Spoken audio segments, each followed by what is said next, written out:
I heard a sermon, young Schuler, Dr. Schuler of the Crystal Cathedral.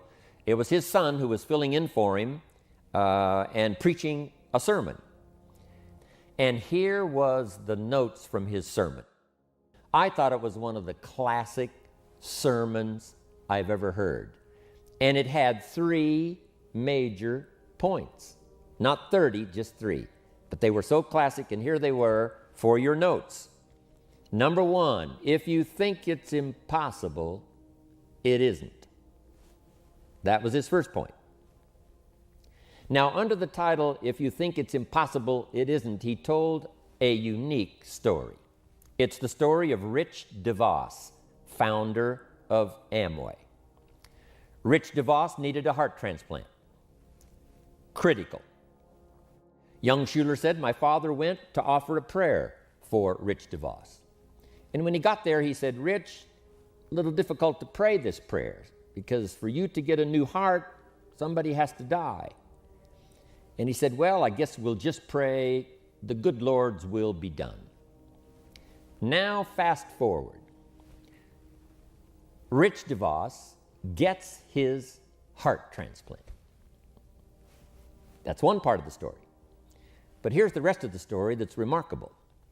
Later, and not too long ago, Rich DeVos has the opportunity to have dinner with the lady who gave him her heart. You say, that's impossible. When I heard this, that's exactly what I said. The congregation that listened to the sermon, this is exactly what they all said. Impossible. You couldn't possibly have dinner with the person who gave you their heart. Here's what happened. There was a lady who needed, I believe it was a liver transplant. And many times it's best if the liver and the heart go together in a transplant. So someone who dies has donated their organs. This lady gets the liver and the heart as a single transplant, and now her heart is left over. And her heart goes to Rich DeVos. And that's how it was possible for Rich DeVos to have dinner with the lady who gave him her heart. Fantastic story. 20 years ago, couldn't have happened. Now, it's impossible. We say it's impossible, but it isn't.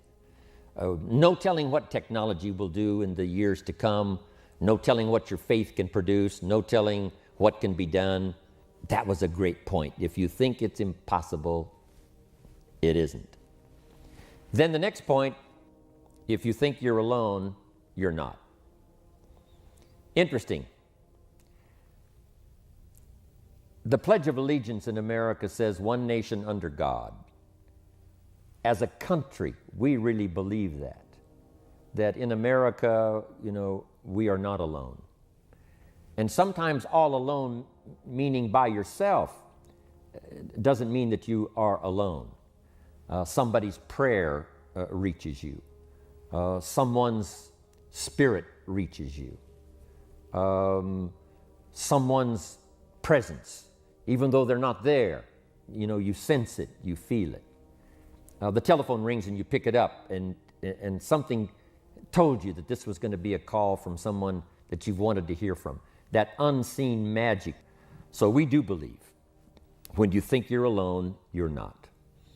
Sometimes when I finish a rally or the extravaganza or some other presentation, here's what I say to everyone in my audience. I promise you when I leave here tomorrow, I will not leave you behind.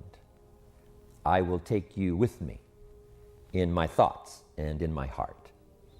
And everyone senses that sure enough, I won't leave him behind. When I get together with my grandkids and my children, I will relate to them this experience. So the presence of this experience, the dynamics of this experience, the place we're meeting in, all of this, I will take all of this with me, and especially the spirit, the collective spirit of everybody that was here that made it so unusual. I take that with me. I not only take it with me, jumping on the airplane to fly back to America, I take it with me wherever I go, and every time I share the story, someone is impressed, someone is affected, because I didn't leave my audience behind. Then often I ask, how many of you have my name in your notebook, in your journal? Everybody raises their hands. Then I say, after we leave here and the lights are out and the place is dark, I go with you. My name is in your journal. But not just my name and not just my notes, hopefully, but my spirit, my good wishes, my prayer for you. I want my presence to follow you, so that when you relate to someone else the notes you've taken from one of my presentations, not only will the notes be there, but the Spirit will be there. So I thought this was an excellent point that young Schuler had. If you think you're alone, you're not. Then the next point was classic. If you think you know everything, you don't. How often we've learned this, right? From the time we were just young until probably the present time, to where there were times along the way when we thought we knew it all. You know, we thought we knew everything. We thought we had it down. We thought we had it made. You know, we thought we had this one locked. And sure enough, we were surprised later that we didn't know everything. We thought we had the answer to this problem. We thought we had all the answer. But as it turned out, sure enough, we didn't have all the answers. Always surprised, thinking we know everything, thinking we've got it. Then sure enough, something comes along to prove us wrong. But that's how we grow. And you know, our own ego at times wants to believe that we do have the answers, that we've arrived. And then a touch of humility has to come to prove to us that we really don't know everything. We think we know everything about our business, but I'm telling you, we have a lot to learn. No telling what we can do if we keep this learning process.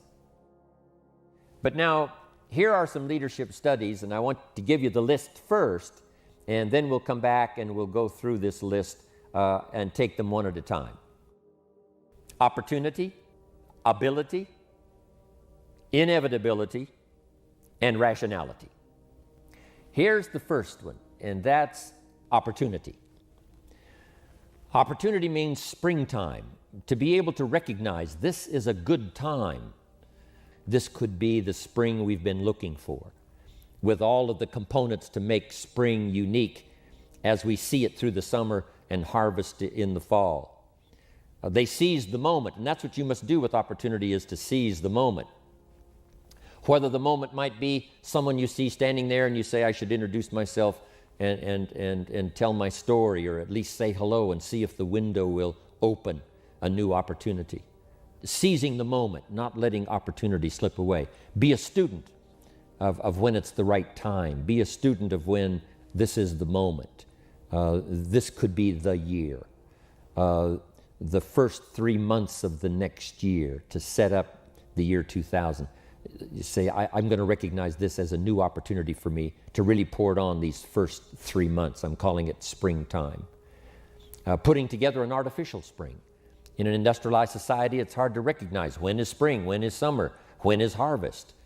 So sometimes you have to sort of manufacture a spring. Learning to recognize opportunity, be a student of opportunity. Next is ability. Human ability, as we, ponder and think back over as much history as, we've mastered, of what human beings have done in the last 6,000 years, and especially what human beings have done that we know more particular about the last couple of hundred years, since the birth of America, especially us who are Americans.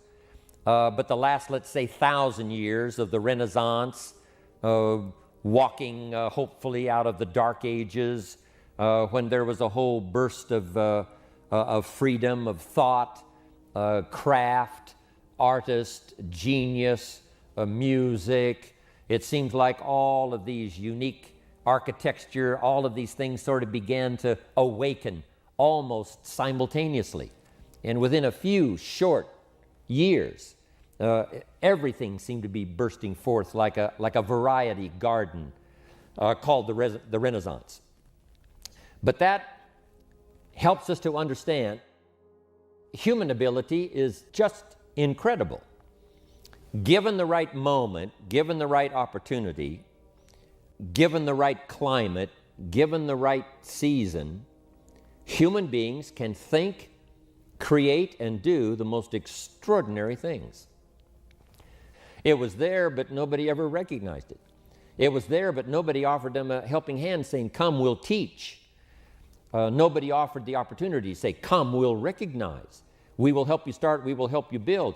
Not having that opportunity before and now having it, we've watched the most extraordinary things happen with people who seemingly others said didn't have the ability, but sure enough they did. Now it's awakened. There's a unique story talking about incredible ability of a university student who was being given an incredible award. He was in mathematics, and this was an incredible award of mathematics, and the ceremony was extra special. And here's why. This young student in his mathematics class one day was just sort of nodding off, and when he sort of woke up, the class was leaving. So he gathered up his books and prepared to leave, and then he looked up at the blackboard and saw two mathematical problems. When he looked at these two mathematical problems on the board, he thought, well, that's the assignment, for the next class. I better jot those down. And so he jotted down those two problems, mathematical problems, and then hurried out with the rest of the class. When he got home that evening, he started working on these problems. And he said, these are the toughest mathematical problems I have ever seen. There seems to be no answer. There seems to be no answer. And he worked with both of them. And he just literally almost tore his hair out saying, at first they seemed fairly simple, but I can see right now there is no answer. There is no answer. But finally, one of them that he had really struggled with, he finally found the answer, or thought he had the answer. And he, packed up his notes, and when the next class was opened up, he offered his paper to the teacher. And little did he know, when he offered his paper to the teacher looked at what he had done, and he said, I jotted those two mathematical problems down. He said, I've wrestled with them. There didn't seem to be any answer. Finally, I got a breakthrough on one of them, and here's the best I can do. Well, the teacher was astounded. And the reason is because the teacher had put up on the blackboard the two mathematical problems that the world had said was unsolvable. These were the two mathematical problems that could not be solved, and everybody agreed. And lo and behold, the teacher checked, and for sure, he had solved one of the world's unsolvable problems. Now, and he was getting this incredible award for having solved this problem.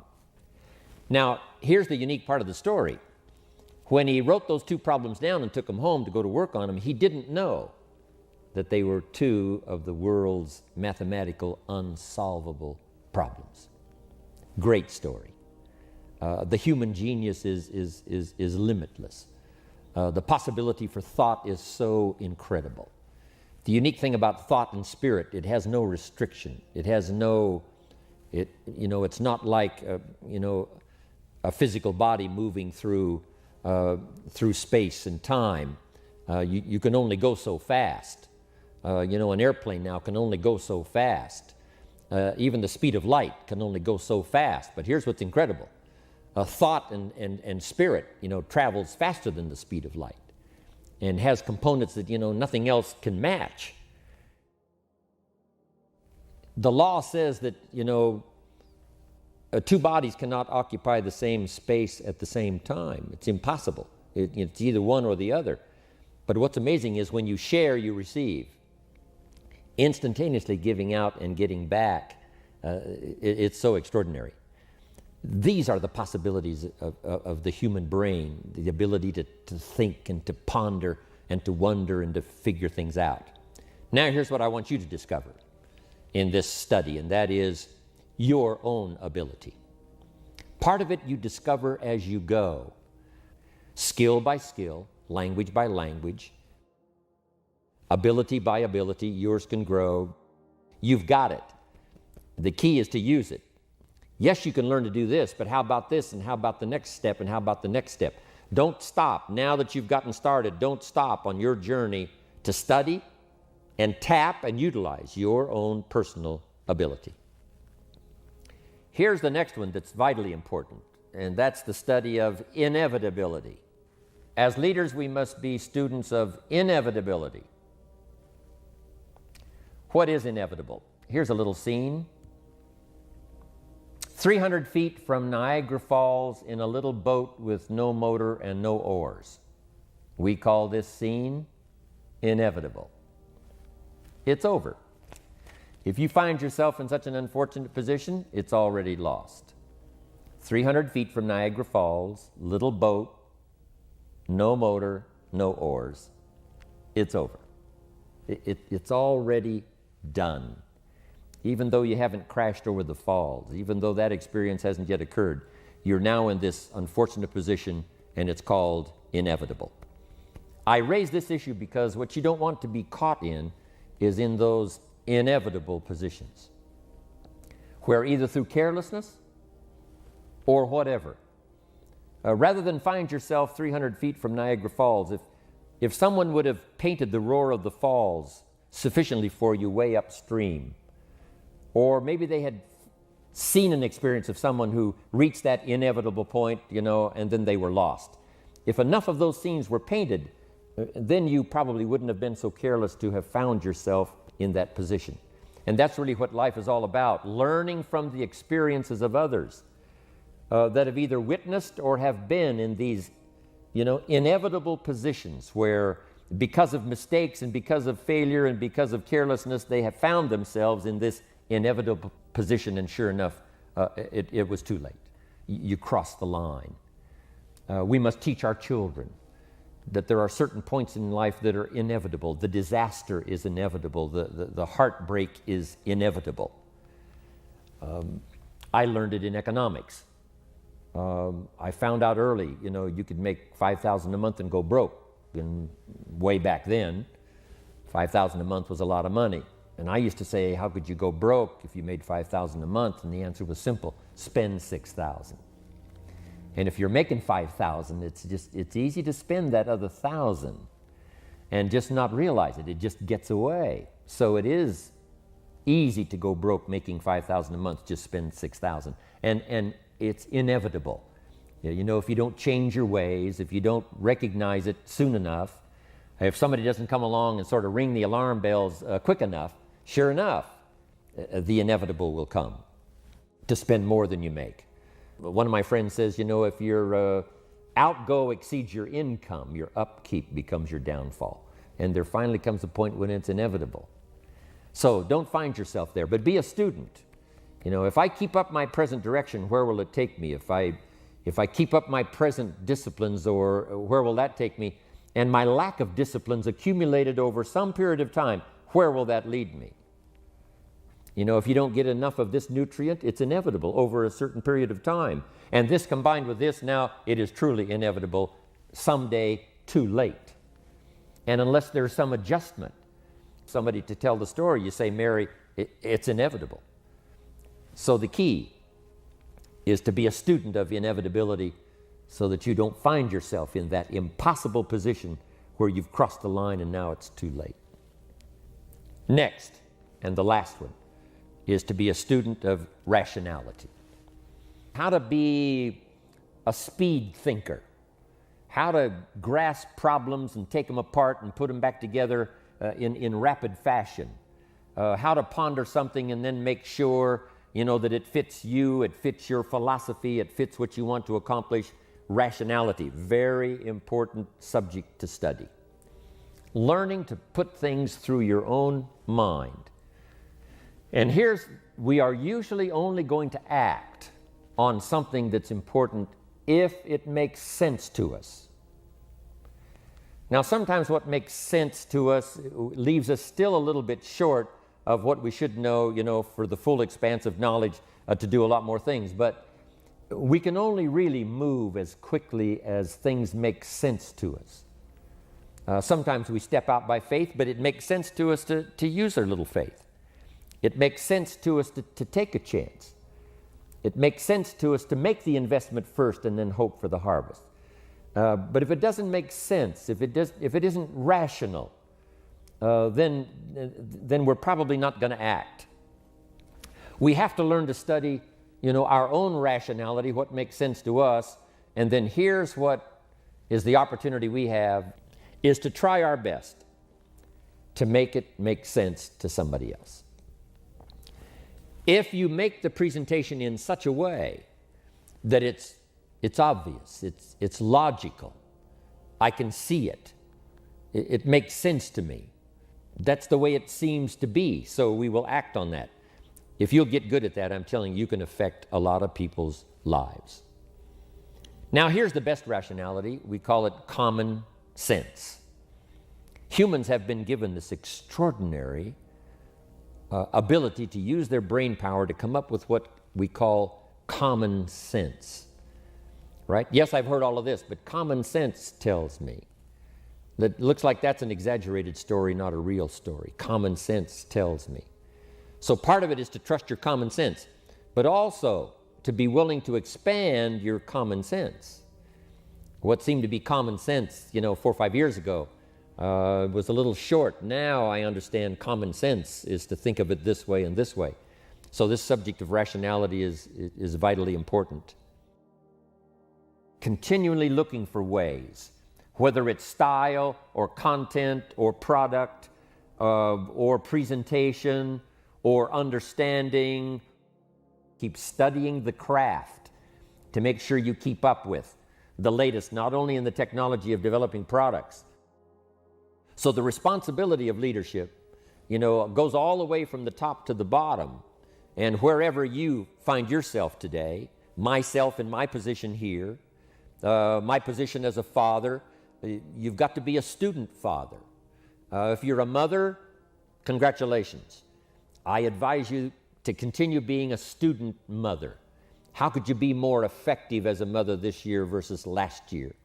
What new stories could you gather that would be valuable when you have a chance to talk to your children about some specific challenges or problems?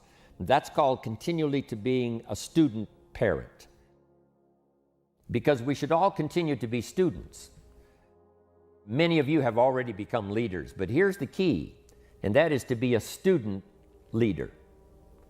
Always studying ways to make your leadership more effective, your communication more dynamic, your understanding more expansive, your compassion a little deeper, your willingness to listen, a little better, comprehending and turning it into something valuable that you can give back, that mechanism now starts to work better and better, working better as each year passes. A student leader. And leaders, of course, are not the only ones that need to be students.